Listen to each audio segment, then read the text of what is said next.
Today I'll show you how to make a heart collage. So to start off, you need to prepare your materials. So on this side I have got a random selection of papers. So I've got different things from around the house. I've got ripped up bits of envelope, I've got wrapping paper, I've got baking paper, I've got a couple of old shopping lists because I like the writing on there. I mean, it's just my handwriting. The sheet of a calendar that obviously we're not using anymore because it's not January and we may as well have not had it because of lockdown. And then a book because I quite like the type in there and it's got nice paper. Some old packaging, so from a parcel from Amazon. And I've got another bit of the stamp. I just like this print here. So really thinking about different papers and how they might come across, but I've literally delved in the recycling for that. And then over here I've got a couple of pens just in case I decide to do some drawing or some writing on top, a pair of scissors, a glue stick, an old loo roll, and then some coffee. I've got some turmeric, which you might have lying around. It's just really super yellow. Some water, and I've also got some salt. This salt is sea salt because we're quite posh. So I've got sea salt, and then I've got a plate which I'm going to use as a palette, but all of this is kitchen stuff, so it's fine to use. I'm basically going to make my own paint, but it's fine to use just a plate because it'll wash off dead easy. Just make sure you wash it. And then I'm going to work in a sketchbook. Now you guys might want to work on paper, that's absolutely fine. Okay, let's get started. So the first thing I'm going to do is prepare my space. So I'm going to put some protection underneath my sketchbook. Now I'm just using, again, I've gone in our recycling bin. I've got something that I can throw away afterwards. So it's a bit of packaging, and I just want to make sure that my work surface is protected. The other thing I'm going to do is make sure that, because I'm working in my book, I want to make sure that I'm only going to go on one page. So I'm putting some protection under one page, so that then if I spill over onto the side, it just goes on the paper. So now I'm prepared, I'm going to start creating a kind of textured background on my piece of paper. So I don't desperately want to see that text, but I think I'm going to use this as a background. So I'm not actually going to use scissors. I'm going to rip because I prefer the look of that. So I'm going to rip across there. Now it should be A4, yeah. So I'm going to keep the very side straight, but then rip the middle. So I've got something like that, and I'm going to keep it there. And then I'm going to layer up on top of that. So that's going to be my base. I'm going to find, again, ripping. Yeah. The reason I like ripping is because then you get different edges. So when I go over this with a bit of colour and paint, it'll end up with slightly different colours where the edges are ripped. And I'm going to try and stick with a kind of not grid formation, but I'm going to stick with this line and that line. So sticking to those vertical images, vertical strips and horizontal strips.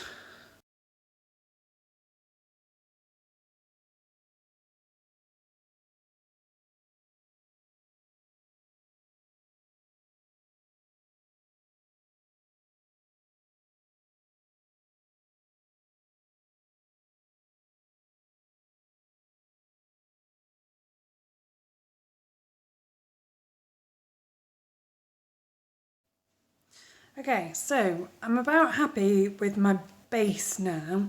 So I'm going to start making paint. So to do this, I am just using coffee. You do not need a lot, and I've got, our instant coffee is quite, it's quite tiny grounds, so it goes, you know, it's not in those nice big chunks, which I quite like, because if you wet your page, I'll show you with this. I'll show you. It'll be fine. Okay, so I've just got a paintbrush. To be honest, you can use loads of stuff for a paintbrush. It doesn't have to be a brush. And I'm just adding bits of water and bits of coffee to make, oh gosh, it smells really nice, to make a kind of brownish watercolour. Okay, so, oh no, I've got a bit of glue on my page. So now I'm going to just use a little wash of this in certain areas. Well, now can you see what I meant when I said that when you rip the edges it'll stick in different ways? Now I really like the look of that, so I'm just going to go all in really. And then, so I put a little bit of turmeric up there. Now the turmeric is really yellow, so it'll just give quite a nice earthy, yellowy colour. Oh gosh, that smells amazing as well. If you eat a lot of curries, you will have had turmeric and it just smells delightful. So, slightly different colour, you can kind of see it. And I'm just gonna bring it down all over this.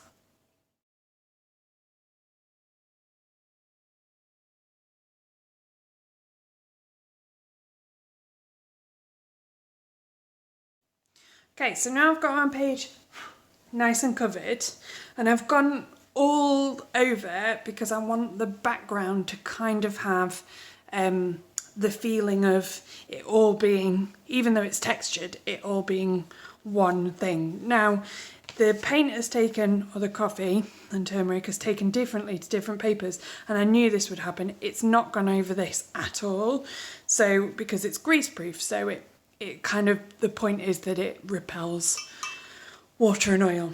But what I wanted to show you was another thing that you can do. So I'm just going to add a little bit more water to my page.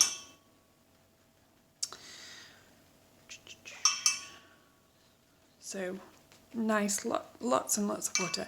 And then I'm going to take a pinch of this coffee and I'm just going to sprinkle it on. Now, if you've got bigger coffee grounds, this actually works a lot better, because you get this really lovely texture where the coffee starts kind of seeping out into the page, so you can see how it's almost got this kind of freckly effect. Now I'm going to try it with the turmeric, but I've never done it before, so it might not work.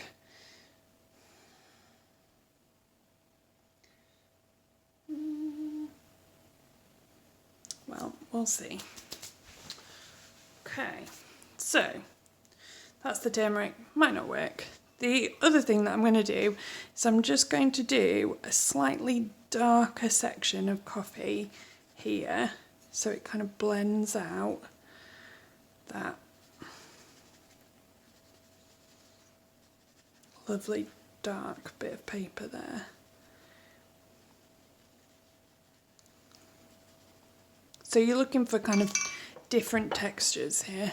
And then I'm just going to put the tiniest bit of salt on there. And what the salt does is it concentrates, it kind of sucks up the water, so it concentrates a bit of the colour.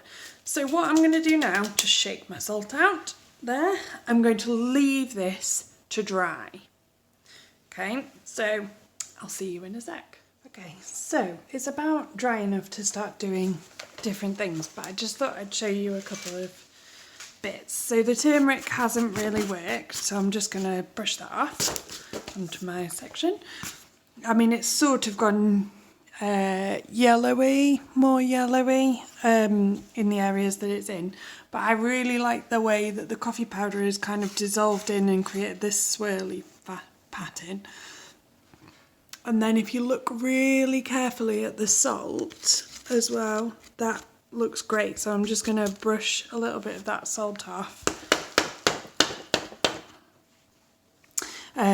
It's not quite dry in that section because if you remember I got it really, really wet. But it looks all right. So once you've got your background and you're happy with it, then you can start trying out different things. So I've kind of got the papers that I want to use for this section just next to me, and I've cut down my massive pile of paper that I had before. And what I'm going to do now is start collaging hearts on top. And then after I'm happy with my collage, I'm going to go over it then in pen, I think. So kind of draw on top of it. So to get a collaged heart, what I'm going to do, I'm going to kind of wing it a little bit. If you want to get them symmetrical, if you fold whatever you are cutting in half and do half a heart, then when you unfold it, it becomes a heart shape. Now I am useless at doing them like that. It just doesn't work for me. I never put enough kind of, I never go, oh, that's worked okay. So I quite like them when they're more like that, but I tend to do it wrong. So I'm just going to cut out some heart shapes real quick and then we'll start again.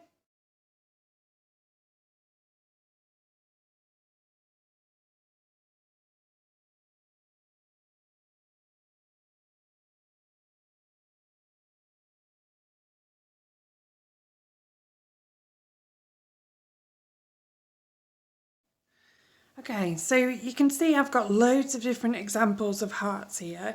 Now, some of them I've done where you fold it in the middle. Some of them are not symmetrical because I quite like the look of non-symmetrical ones.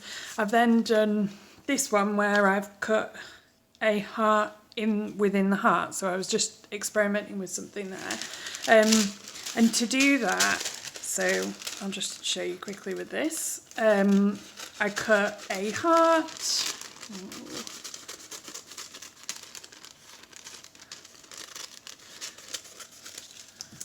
Okay, and in this one I'm actually gonna, instead of doing it in one spot, so if I wanted to do it in one spot, I would fold it again there and cut out a little heart there. But I'm actually gonna make this into a, like a hollow heart. So I've got that heart and then I can use this one as well, okay? The other thing I've done is I've kept some of the ones where I've cut out and I like the way that they look cut out, that kind of the negative, I quite like that. So I'm gonna see if I'll use any of these. I've got way too many here to do what I need to do. So we'll just see how it goes. I'm gonna lay it out in different ways and see what I think and what I want to use.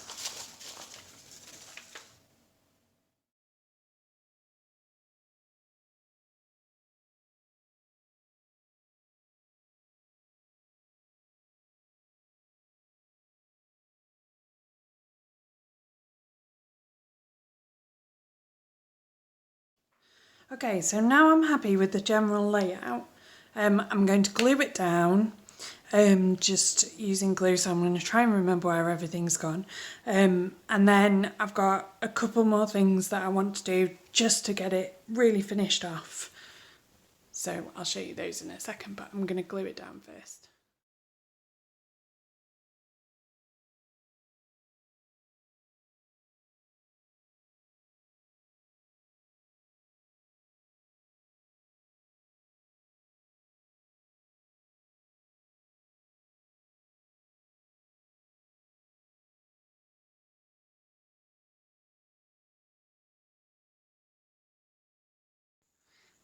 Right guys, disaster strikes. So it didn't actually film kind of the rest of what I did on there, so I'm just really quickly going to show you the technique that I used to get a different texture of heart. So you can see I stuck these ones down, but just before I put my final 4 hearts on, so these 4 hearts, I added a little bit of more texture by printing with a toilet roll. So I will show you what I did. So I got my toilet roll and if we pretend it's circular, I bent it in, so I've got that love heart crease for the top, and then I pinched it at the bottom to get more of the love heart shape. And then I mixed a little bit of water with quite a bit of coffee to get a nice thick brown colour. And then I just dabbed my toilet roll into that paint and then stamped.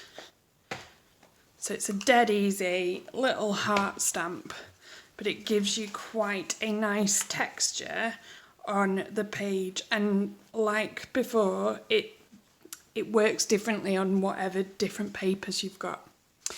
So that's what I did. I apologise that I didn't manage to film it. And then I've just stuck on these last bits. So now I'm going to go over this image in particular, because I want this one to be kind of my focal point of the picture, I'm going to use a Sharpie, because, no I'm not, I'm going to use a biro. So I'm going to use a biro because I think that will give a really nice finish. It's going to be quite scribbly because that's kind of I'm going for kind of a rough and ready look to this. So we'll see how it turns out.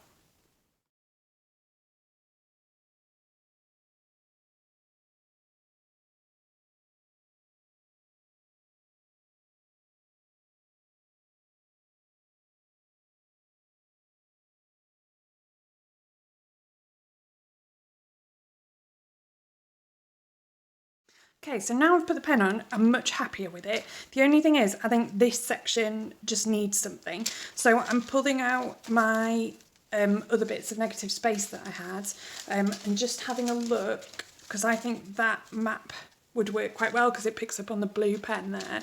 So I'm just going to chop that up and have a look. Ooh.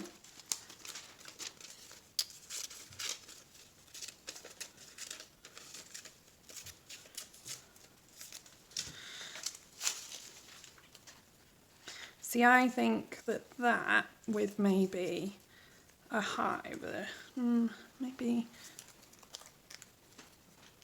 yeah, yeah, I think that will work. Just don't like that shape of heart, so I'm gonna just chop. Oof, we might have to do another one. I like the brown, but I don't like the shape. Going for a long, thin one. Okay. I think that's better. And then maybe some pen around that one. Yeah, so I'll stick that on, see how I feel. But having that play around with the composition is always really good. It just makes you think a little bit more about what's happening within your picture.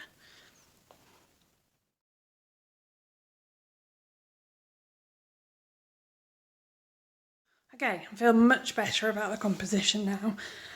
So that is going to be where I leave it. If I had access to a printer, or I had maybe some magazines, or I was better at writing, I might think about putting a really nice bit of text on there with maybe a nice quotation, but I'm really happy with where it's at now. It works quite well as a collage, and I love the way this coffee printing has dried as well, so pleased.